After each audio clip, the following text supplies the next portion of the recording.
ਮਾਂ ਜੀ ਤੁਹਾਡਾ ਨਾਂ ਕੀ ਆ? मेरा नाम बेटा बचन कौर। ਕਿੰਨੀ ਉਮਰ ਹੋ ਗਈ ਤੁਹਾਡੀ? 90 तो मैं 2-4 ही घट गया। ਆ ਪਿੰਡ ਕਿਹੜਾ ਆਪਾਂ ਜਿੱਥੇ ਅੱਜ ਬੈਠੇ ਆ? ये दब वाले कला बेदियां दा। ਡੱਬ ਵਾਲਾ ਕਲਾ ਬੇਦੀਆਂ ਦਾ? बेदियां दा। ਇਹ ਬੇਦੀਆਂ ਦਾ ਪਿੰਡ ਸੀ? हाँ बेदियां दा पिंड सी सारा। ते आपां फिर जिवें जिवें गां महाराज ने रोजी जिवें दित्ती उत्थे आके आपदा पैड़ियां बना के बह गए। ਇਹਦੇ ਨੇੜੇ ਸ਼ਹਿਰ ਕਿਹੜਾ ਲੱਗਦਾ? शहर इहदे नाल हुण खास जिहा तां हैगा अरनियां वाला ਠੀਕ ਹੈ। ते बाकी फाजिलके ज़्यादा है। ਵੱਡਾ ਸ਼ਹਿਰ ਫਾਜ਼ਿਲਕਾ। वड्डा शहर फाजिलका नाल जिला है। ਠੀਕ ਹੈ। हाँ जी। ਤੁਹਾਡਾ ਜਨਮ ਕਿੱਥੋਂ ਦਾ? 5 नंबर पाकिस्तान दा। ਉੱਥੇ ਜ਼ਿਲ੍ਹਾ ਕਿਹੜਾ ਸੀ ਤੁਹਾਡਾ? उत्थे जिला सी मिंट गुमरी। ਮਿੰਟ ਗੁਮਰੀ ਜ਼ਿਲ੍ਹੇ ਦਾ ਪਿੰਡ ਸੀ ਇਹ, ਚੱਕ ਨੰਬਰ 5। हाँ जी। ਤੇ ਮਾਂ ਜੀ ਆਸੇ-ਪਾਸੇ ਨੇੜੇ ਹੋਰ ਕੋਈ ਪਿੰਡਾਂ ਦੇ ਨਾਂ ਯਾਦ ਆ ਤੁਹਾਨੂੰ? याद पुत है उत्थे जिला तो सी अब मिंट गुमरी ਹੂੰ। ते तहसील सी पाकपटन। बाकी रेल का जिहड़ा स्टेशन सी वो साडे खेत दे विच साडी 100 किला एक पासे सी, 200 एक पासे सी। ਉਹ ਤੁਹਾਡੇ ਖੇਤ 'ਚ ਸੀ? साडे खेत चों गड्डी लंघदी सी। ਅੱਛਾ।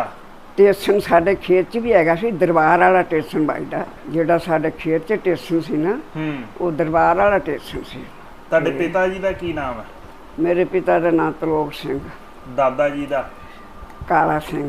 ਤੁਹਾਡਾ ਘਰ ਯਾਦ ਆ ਤੁਹਾਨੂੰ ਪਿੰਡ 'ਚ ਕਿੱਥੇ ਸੀ? हाँ जी, घर साडा ऐनू चढ़दे नूं मूंह सी, ਹੂੰ। कच्चे मकान से अगे बरांडे भी कच्चे सी, गोल मूँह रख के पाए हुए सी चौंक जा तौर नाल उन्हां दे कच्चियां ही बैठकां सी। ਹੂੰ।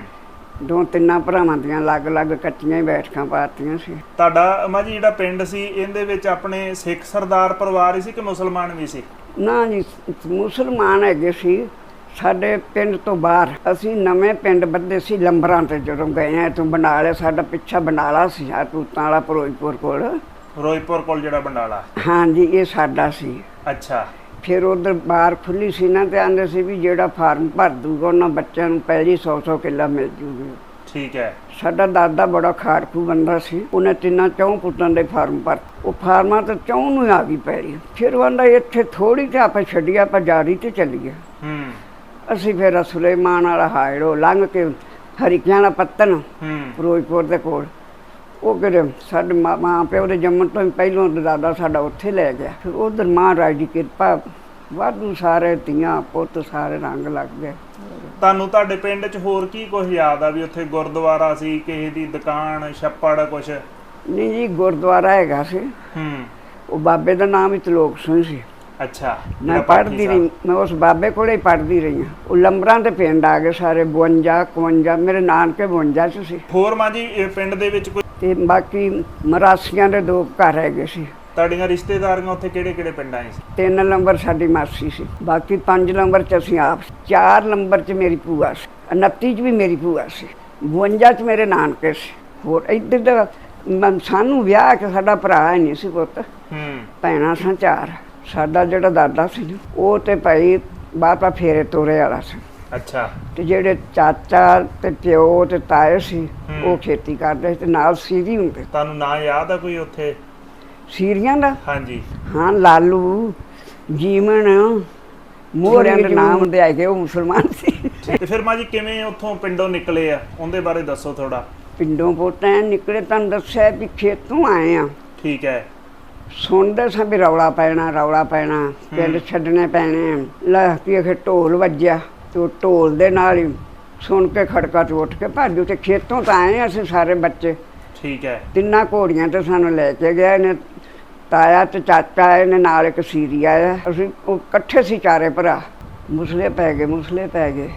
ਕਿਸੇ ਨੇ 2 ਜਵਾਕਾਂ ਦੀਆਂ ਬਾਹਾਂ ਤੋਂ ਫੜ ਲਿਆ, ਕਿਸੇ ਨੇ ਝੱਗਾ ਫੜ ਲਿਆ, ਕਿਸੇ ਦਾ ਲੈ ਭੱਜੇ। ਮਾਵਾਂ ਨੂੰ ਵੀ ਨਾਲ ਨਿਕਲੋ। ਉਦੋਂ ਚਾਦਰਾਂ ਲੈ ਕੇ ਬਾਹਰ ਜਾਂਦੀਆਂ ਸੀ। ਉਦੋਂ ਦੇ ਨਿਕਲੇ ਅਸੀਂ ਪੁੱਤ ਅੱਜ ਜਾਂਦੇ ਘਰ 4 ਵਜੇ ਨਿਕਲੇ। ਅੱਛਾ। ਰਾਤ ਕੱਟੀ ਜਿਵੇਂ ਅਰਨੀਆਂ ਵਾਲੇ ਜਾ ਕੇ, ਅਰਨੀਆਂ ਵਾਲਾ 3 ਨੰਬਰ। ਠੀਕ ਹੈ। ਉਹ ਫਿਰ ਸਾਰੇ ਪਿੰਡਾਂ ਦੇ ਵਿੱਚ ਨਾਲੇ ਤਾਂ ਬੰਦੇ ਜੀਆ ਜੰਟ ਇਕੱਠਾ ਕਰੀ ਜਾਣ ਤੇ ਨਾਲੇ ਹੋਕਾ ਦੇਈ ਜਾਣ। ਠੀਕ ਹੈ। ਚੌਂਕੀਦਾਰ ਨੂੰ ਆਖਣ ਵੀ ਹੋਕਾ ਦੇ ਵੀ ਫਲਾਣੇ ਪਿੰਡ ਆਪਾਂ ਇਕੱਠਿਆਂ ਹੋਣਾ। ਹੂੰ। ਫਿਰ ਜਿੰਨੇ ਪਿੰਡ ਲੱਗਦੇ 5-4 ਸੀ, ਜਿਵੇਂ ਵਰਨੀਆਂ ਵਾਲਾ, ਦੱਬ ਵਾਲਾ, ਮੂਲਿਆਂ ਵਾਲਾ, ਬੁਰਜਾਂ, ਫਿਰ ਇਕੱਠੇ ਹੁੰਦੇ ਗਏ। ਅੱਛਾ। ਇਹ 3 ਲੰਬਰ ਅਸੀਂ ਰਾਤ ਕੱਟ ਲਈ। ਉਹ ਜਿਹੜੇ ਮਰਾਸਣ ਦੀ ਆਪਾਂ ਗੱਲ ਕੀਤੀ, ਹਾਂਜੀ, ਉਸ ਮਰਾਸਣ ਨੇ ਜਦੋਂ ਖੁੱਲੇ ਬੂਹੇ ਅਸੀਂ ਛੱਡ ਗਏ ਨਾ, ਉਹਨੇ ਹੋਰ ਤਾਂ ਸਾਡੇ ਅੰਦਰ 'ਚ ਕੁਛ ਨਾ, ਤਿੰਨਾਂ ਘਰਾਂ ਦੀਆਂ ਪਟਾਰੀਆਂ ਇੱਟਾਂ ਅਲਮਾਰੀਆਂ 'ਚ ਪਈਆਂ ਸੀ, ਜੰਦਰੇ ਨਹੀਂ ਸੀ ਲੋਕ ਲਾਉਂਦੇ, ਤਿੰਨਾਂ ਦੀਆਂ ਪਟਾਰੀਆਂ ਚੁੱਕ ਕੇ ਤੇ ਜਿਵੇਂ ਮੂਲਿਆਂ ਵਾਲੇ ਲੈ ਜਾਵੇ ਗਏ। ਮੇਰਾ ਪਿਓ ਤੇ ਤਾਇਆ ਘਰੇ ਅੱਗੋਂ ਦੱਸਿਆ, ਉਹਨਾਂ ਆਖਿਆ ਕੋਈ ਨਹੀਂ, ਪਰ ਇੱਕ ਨਾ ਕਰੋ ਉਹਨੂੰ ਕੰਮ ਵਾਲੀ ਨੂੰ ਪੁੱਛ ਲਿਓ, ਜੇ ਰੂੜੀ ਉਹਦਾ ਨਾਂ ਸੀ, ਮੈਨੂੰ ਇਹ ਵੀ ਜਾ ਰਹੀ ਮਰਾਸਣ ਦਾ, ਰੂੜੀ ਨੂੰ ਪੁੱਛ ਲਿਓ ਜੇ। ਉਹ ਪਹਿਲੀ ਸੱਕੇ ਰੂੜੀ ਕੋਲ ਗਏ, ਆਂਦੇ ਭੈਣ ਜੀ ਵੀ ਸਾਡੇ ਘਰੇ ਗੇੜਾ ਮਾਰਿਆ, ਆਂਦੇ ਗੇੜਾ ਤੇ ਵੀਰ ਮਾਰਿਆ, ਪਰ ਡਰ ਪੈ ਗਿਆ ਸੁਣ ਲੱਗੇ ਨੇ ਕਰਨ ਆ ਕੇ, ਤੇ ਅਸੀਂ ਆਖਿਆ ਕਿ ਮੈਨੂੰ ਵੀ ਨਾ ਅੰਦਰੇ ਮਾਰ ਕੱਟਣ, ਆ ਤੁਹਾਡੀਆਂ ਪਟਾਰੀਆਂ ਮੈਂ ਤਿੰਨਾਂ ਘਰਾਂ ਦੀਆਂ ਲੈ ਆਈਆਂ। ਅੱਛਾ, ਪਰਲੇ ਵੱਡੇ ਘਰ ਨਹੀਂ ਮੈਥੋਂ ਅੱਪੜਿਆ ਗਿਆ, ਮੈਂ ਡਰ ਗਈ ਵੀ ਜਦੋਂ ਆਂਦੇ ਕੋਠਿਆਂ ਦੇ ਮਗਰ ਆ ਗਏ ਨੇ ਉਹ, ਤੇ ਮੈਂ ਭੱਜ ਆਈ। ਤੇ ਮੈਂ ਭੱਜ ਆਈ ਹਾਂ। ਠੀਕ ਹੈ। ਉਹ ਪਛਾਣੀਆਂ, ਇੱਕ ਮੇਰੀ ਮਾਂ ਦੀ, ਇੱਕ ਤਾਈ ਦੀ, ਇੱਕ ਦੂਜੀ ਤਾਈ ਦੀ। ਠੀਕ ਹੈ। ਇੱਕ ਵਿਚਾਰੀ ਦਾ ਰਹਿ ਗਿਆ ਉੱਥੇ, ਉਹਨੇ ਸਾਨੂੰ ਦੇ ਦਿੱਤੇ ਮੇਰੇ ਪਿਓ ਨੂੰ। ਫਿਰ ਭਾਈ ਰਾਤ ਜਦੋਂ 3 ਲੰਬਰੇ ਇੱਥੋਂ ਦਿਨੇ ਤੁਰਿਆ ਸਾਰਾ ਮੁਲਕ, ਅਸੀਂ ਵੀ ਤੁਰ ਪਏ। ਹੁੰਦੀਆਂ ਨਹੀਂ ਦਿਲ ਗੋਤਾ ਖਾਂਦਾ ਜਦੋਂ ਵੇਲਾ ਚਿੱਟੇ ਆਉਂਦਾ। ਜਦੋਂ ਇੱਥੋਂ ਤੁਰੇ ਹੈੜ ਲੰਘੇ, ਜਦੋਂ ਸੁਲੇਮਾਨ ਵਾਲਾ ਹੈੜ, ਫਿਰ ਜਿਹੜੇ ਤਾਂ ਸਾਡੇ ਘੋੜੀਆਂ ਘੋੜੇ ਸੀ, ਸਾਡਾ ਤੇ ਲੱਖ ਘੋੜਾ ਸੀ, ਅੱਜ ਲੱਖਾਂ ਬਰਾਬਰ ਸੀ। ਠੀਕ ਹੈ। ਉਹਨੇ ਜਿਉਂ ਮੇਰੇ ਦਾਦੇ ਨੂੰ ਸੁੱਟਿਆ ਥੱਲੇ, ਉਹ ਤਾਂ ਭੱਜ ਗਿਆ। ਅੱਛਾ।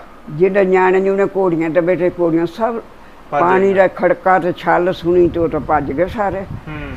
ਉਹ ਰਹਿੰਦੇ ਵੀ ਮਰੇ, ਅਸੀਂ ਪੁੰਜੇ, ਕੋਈ ਡਿੱਗ ਪਿਆ, ਕੋਈ ਉੱਥੇ ਡਿੱਗ ਪਿਆ, ਕੋਈ ਇੱਕ ਦੂਜੇ ਨੂੰ ਫੜ ਫੜਾ ਕਰਕੇ ਖੜੇ ਖੁੜੇ ਕੀਤਾ। ਤੇ ਹੁਣ ਮਗਰ ਕਿੱਥੇ ਜਾਈਏ? ਫਿਰ ਮਿੰਟਰੀ ਨੇ ਲੰਘਾਇਆ ਸਾਨੂੰ। ਇੱਧਰ ਤਾਂ ਲੰਘੇ ਜਾਂਦੇ ਮੁਸਲਮਾਨ, ਇੱਥੇ ਆਪਾਂ ਆਉਂਦੇ ਪਏ। ਠੀਕ ਹੈ। ਇੱਥੇ ਵਿਚਕਾਰ ਮਿੰਟਰੀ ਆ, ਇੱਕ ਪਾਸੇ ਮੁਸਲਮਾਨ ਲੰਘੀ ਜਾਂਦੇ, ਇੱਕ ਪਾਸੇ ਆਪਣੇ ਸਿੱਖ ਜਿਹੜੇ ਉਧਰੋਂ। ਉੱਥੇ ਫਿਰ ਜਦੋਂ ਅਸੀਂ ਦਰਿਆ ਤੋਂ ਲੰਘੇ ਆ ਨਾ, ਉੱਥੇ ਫਿਰ ਅਸੀਂ ਆ ਕੇ ਰਾਤ ਕੱਟੀ ਆ। ਕੋਈ ਕੱਪੜਾ ਨਹੀਂ, ਕੋਈ ਕੁਛ ਨਹੀਂ ਸਾਡੇ ਕੋਲ। ਕਿਸੇ ਬਹਿ ਕੇ ਕਿਵੇਂ ਰਾਤ ਬੁੱਤ ਨਿਕਲ ਗਈ ਸਾਡੀ। ਦਿਨੇ ਫਿਰ ਅਸੀਂ ਤੁਰੇ ਤੇ ਆ ਗਏ ਫਾਜ਼ਿਲਕਿਆਂ 'ਚ, ਤੇ ਸਾਨੂੰ ਇਹ ਪਿੰਡ ਵਿਹਲਾ ਦੱਸਿਆ ਕਿਸੇ ਨੇ, ਤੇ ਅਸੀਂ ਇੱਥੇ ਆ ਗਏ। ਅੱਛਾ। ਉਹ ਆਂਦਾ ਬਾਈ ਪਿੰਡ ਤਾਂ ਹੈਗਾ ਏ, ਪਰ ਹੁਣ ਮੈਂ ਕਮਲੀ ਘਰ ਤੁਹਾਡੇ ਪਿੰਡ ਮਾਝੇ ਵਾਲਿਆਂ ਤੋਂ ਨਾ ਡਰਦੇ ਆ, ਸਾਡੀਆਂ ਤੀਵੀਆਂ ਬਾਹਰ ਨਿਕਲਦੀਆਂ। ਇਹ ਮਲਵਈ ਨਹੀਂ ਨਾ ਬਾਹਰ ਬੂੜੀ ਕੁੜੀ ਨਿਕਲਦੀ। ਸਾਡਾ ਦਾਦੇ ਨੇ ਕਰਕੇ ਉਹਦੇ ਅੱਗੇ ਹੱਥ ਜੋੜੇ। ਉਹਨੇ ਆਖਿਆ ਵੇਖ ਭਰਾਵਾ, ਅੱਜ ਤੂੰ ਮੇਰਾ ਭਰਾ ਤਾਂ ਤੈਨੂੰ ਨਾ ਰੱਬ ਬਣਾਵੇਂ, ਮੈਂ ਖਰੇ ਕਿੱਡਾ ਵਕਤੀ ਜੀ ਆ ਜਿਹੜਾ ਵਕਤ 'ਚ ਪਿਆ ਹੈ, ਤੇ ਤੈਨੂੰ ਘਰ ਹੀ ਰੱਬ ਰਾਜ ਕਰਨਾ ਦੇਵੇ। ਇਹ ਸਾਡੇ 'ਚ ਅਜੇ ਕਮੀ ਕੋਈ ਨਹੀਂ ਗੀ। ਤੇ ਪਿੰਡ ਵੇਲਾ ਅਸੀਂ ਤਾਂ ਬਹਿ ਹੀ ਜਾਣਾ, ਅਸੀਂ ਆਪਦੇ ਪਿੰਡ ਛੱਡਣਾ, ਅਸੀਂ ਬਹਿ ਹੀ ਜਾਣਾ। ਉਹ ਭਈ ਉਹਨੇ ਆਖਿਆ ਚੱਲ ਬਹਿ ਜਾ। ਅਸੀਂ ਬਹਿ ਗਏ। ਉਹ ਪਿੰਡ ਵਾਲਿਆਂ ਆਟਾ ਉਟਾ ਦੇ ਦਿੱਤਾ, ਭਈ ਰੋਟੀਆਂ ਪਕਾ ਵੀ ਰੋਟੀਆਂ ਦਈ ਗਏ। ਅਸੀਂ ਇੱਕ ਘਰ ਥੋੜੇ ਸਾਂ, ਉਹ ਸਾਰਾ ਪਿੰਡ ਭਰ ਗਿਆ ਸੀ ਲੱਧੂ ਵਾਲਾ। ਅੱਛਾ। ਉਹਨਾਂ ਸਾਨੂੰ ਰਾਤ ਉਹਨਾਂ ਕਟਾਈ, ਦਿਨੇ ਫਿਰ ਸਾਰੇ ਮੁਕਤਸਰ ਗਏ ਚਲੇ। ਠੀਕ ਹੈ। ਉਹ ਗਵਰਨਮੈਂਟ ਅੱਗੇ ਰੋਣਾ ਸੀ। ਫਿਰ ਉੱਥੇ ਜਾ ਕੇ ਤੇ ਉਹਨਾਂ ਆਖਿਆ ਬਸ ਤੁਸੀਂ ਘਰੇ ਜਾਓ। ਠੀਕ ਹੈ। ਜਿੱਥੇ ਬੈਠੇ ਜੇ ਨਾ ਠੀਕ ਆ। ਫਿਰ ਉਹਨਾਂ ਕੋਲ ਸਾਨੂੰ ਰੋਟੀਆਂ, ਕੋਈ ਦਾਣੇ, ਕੋਈ ਲੀੜੇ ਪਈ। ਫਿਰ ਬੜੇ ਉਹਨਾਂ ਕੋਟੇ ਦੇ ਹਿਸਾਬ 'ਚ ਘੱਲਣੇ ਨੇ। ਉਹ ਆ ਵੇਖ ਪੁੱਤ, ਮੈਂ ਕਿਹਾ ਇੰਨੀ ਬੜੀ ਆ, ਜੇ ਬਸ਼ਕ ਛੱਡੇ ਨਾ ਰਾਤ। ਫਿਰ ਵੀ ਉਸ ਦਾਤੇ ਨੇ, ਮੈਂ ਨਹੀਂ ਵੀ, ਫਿਰ ਵੀ ਸਾਰਾ ਕੁਛ ਮਰਨ ਜੰਮਣ ਸਭ ਦੁਨੀਆ ਦੀ ਝਾਕ ਕੇ, ਤੇ ਫਿਰ ਅੱਜ ਮਹਾਰਾਜ ਨੇ ਹੁਣ ਕਿਰਪਾ ਗੁਰੂ ਜੀ। ਮਾਂ ਜੀ, ਜਦੋਂ ਤੁਸੀਂ ਉਧਰੋਂ ਆਏ ਹੋ ਤਾਂ ਕੋਈ ਕਾਫਲਿਆਂ ਦੀ ਕੋਈ ਵੱਢ ਟੁੱਕ ਜਾਂ ਕੁਛ ਇਹੋ ਜਿਹਾ ਵੀ ਵੇਖਿਆ ਤੁਸੀਂ? ਦਰਿਆ ਲੰਘ ਆਏ, ਫਿਰ ਪਾਣੀ ਪੀਣਾ ਸੀ ਨਾ। ਹਾਂਜੀ। ਪਾਣੀ ਲਿਆਂਦਾ, ਨਹਿਰ ਤੋਂ ਲਿਆਉਣਾ। ਅੱਛਾ। ਇੱਕ ਗੇੜਾ ਤਾਂ ਲੈ ਆਇਆ, ਇੱਕ ਵਾਰ ਤਾਂ ਹਾਂ ਪੁੱਤ ਪੀ ਲਿਆ ਚੰਗਾ। ਤੇ ਜਦੋਂ ਦੂਜਾ ਗੇੜਾ ਆਇਆ, ਖੁਦ ਮੈਂ ਵੀ ਆਖਿਆ, ਮੇਰੀ ਭੂਆ ਦਾ ਪੁੱਤ ਸੀ, ਮੈਂ ਕਿਹਾ ਵੀਰੇ ਮੈਨੂੰ ਤਾਂ ਥੋੜਾ ਜਿਹਾ ਹੋਰ ਦੇਵੀਂ। ਉਹ ਪਾਣੀ ਤੇ ਨਿਰਾ ਹੀ ਲਊ, ਉਹ ਲਊ ਸੀ।